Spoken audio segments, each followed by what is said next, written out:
यज्ञ के 7 दिन बीत गए। गांव के लोग आए। गांव के लोग आकर बोले, गुरुजी बाकी भंडारा तो खूब हुआ, इस बार पूरी सब्जी का भंडारा करवाना है। अब अपने राम जी पहले ही से उधारी में जी रहे, अब पूरी सब्जी के चक्कर में और मनीराम चाहिए। अब मनीराम तो राम जी के पास आए ना।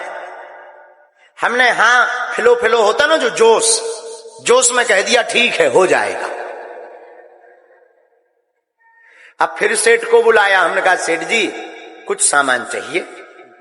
सेठ जी बोला महाराज 4 लाख की पहली रसीद कट गई, अब क्या चाहिए? हमने कहा नहीं कुछ आया है तो कुछ लो, पूरी सब्जी बननी है तो कुछ रिफाइंड और आटा की व्यवस्था आप करो, सब्जी की हम करेंगे। वो बड़े सज्जन भाव के सेठ जी थे, उन्होंने सामग्री दे दी। 8वें दिन भंडारा बनना तैयार होने लगा। 9 दिन की यज्ञ थी, 9वें दिन भंडारा होना था और लगभग 40 ब्राह्मण बाहर से आए हुए थे, बनारस आदि क्षेत्र से। उनको दक्षिणा देनी थी।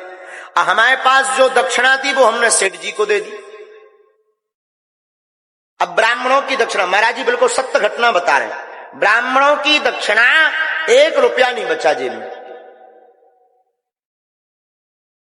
अब मन में बड़ी परेशानी कि जोश में हाँ तो कह दिया, अब व्यवस्था कैसे होगी?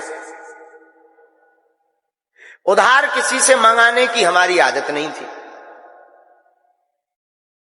बड़े भावपूर्वक, अच्छा कई बार बड़ी विचित्रता होती है। हमने कहा कोई बात नहीं, एक काम करते हैं, अर्जी लगाते हैं कि कल क्या होगा, कल रुपया कहां से आएगा। अर्जी में तो लिख के आ ही जाएगा कि कहां से व्यवस्था होगी, सो भाड़ में गया, फिर टेंशन फ्री हो जाए।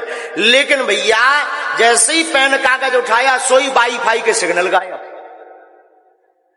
आइए बोले ना, जो भीतर अर्जी लगती है, मन में जो प्रेरणा लगती है, प्रेरणा बंद।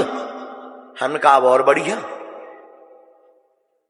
एक तो मनीराम नहीं, ऊपर से तुम बोल नहीं रहे। हे बजरंग बोलो तो संतुष्टि तो हो जाए कि व्यवस्था बनेगी कि उधार मंगाना है, और नहीं मिलना हो तो हम ब्राह्मणों के पहले ही जाके चरण पकड़ लेंगे, क्षमा करना हमारी नाक बचा लो, जब आ जाएंगे चुका लेंगे।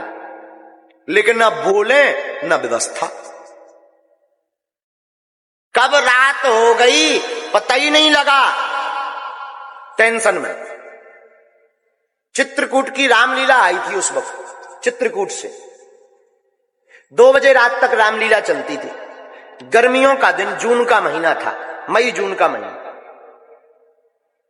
तो सब रामलीला देखने गांव के आसपास के लोग, हजारों लोग आवे। हमारे तो टेंशन में कल की चिंता भरी।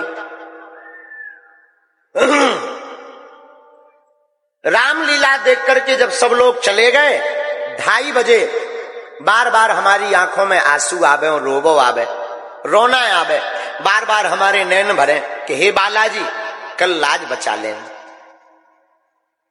हमारी हंसी मत करवाना। अगर ना व्यवस्था बन पाए तो आप हमें मन में प्रेरणा दे दो, हम ब्राह्मणों के चरण पकड़कर क्षमा मांग लेंगे, बाद में चुका देंगे। लेकिन हमारी लाज रख लेना। हमें अपनी लाज का भय नहीं है। यज्ञ में अगर ये विध्वंस हो गया, किसी ने कहा कि रुपया नहीं है और किसी ने अगर 2 बातें सुना दी तो आपकी लाज चली जाएगी, क्योंकि हमारी नाक तो आपकी नाक से हमारी नाक बची और हमें कोई चिंता नहीं। खूब आंखों में आंसू, बार बार हम आंसू पहुंचे।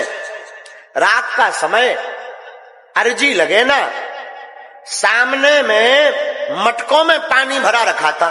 आप लोगों में से कोई बागेश्वर धाम गया होगा तो बागेश्वर धाम के मंदिर के सामने पेड़ बहुत है, वृक्ष, तो सामने मटकों में पानी भरा था।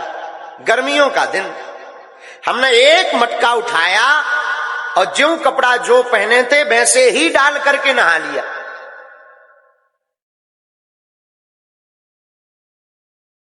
एक हैंडपंप था, हैंडपंप से हमने नया शुद्ध जल भरा और सोचा कि जाते हैं जल चढ़ाएंगे, शायद कुछ बोल जाएं या उधार उठाने को कह दें तो हम उठा लें, था तो बचपना, हटीला स्वभाव है हमारा, जो हट ठान लेते सो ठान लेते हैं, हटीला स्वभाव है।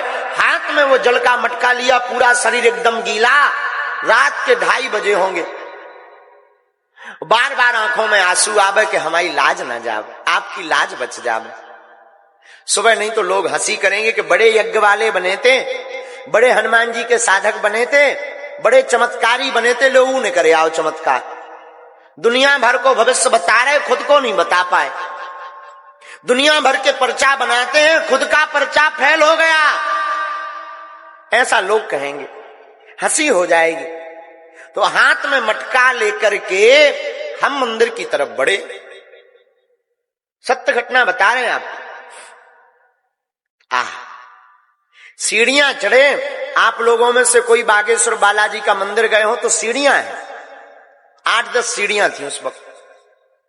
हम 5-6 सीढ़ी ही चढ़े, 2 सीढ़ी रुक गई और उसी समय मंदिर से बड़ी जोर के साथ, गर्जना के साथ की आवाज आई।